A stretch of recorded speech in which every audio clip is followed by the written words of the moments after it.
In this video, I'm gonna show you how to install iOS 18 on any Xiaomi Redmi phones. Open the Play Store, install this application. I have already installed it, so I will simply open it.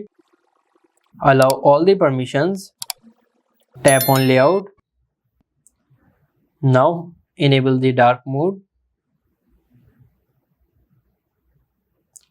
Go in Layout again. Simply tap on OK. Go in Layout. Enable all of the settings. As you can see, it is saying to set iOS Launcher 18 as a default launcher. So simply tap on OK. Select iOS Launcher from here. Now simply tap on Cancel as we already selected iOS Launcher as a default. As you can see, my theme is changed to iOS 18. Now if you go back to Launcher, here you get the multiple add-ons. You can simply tap on it and install it.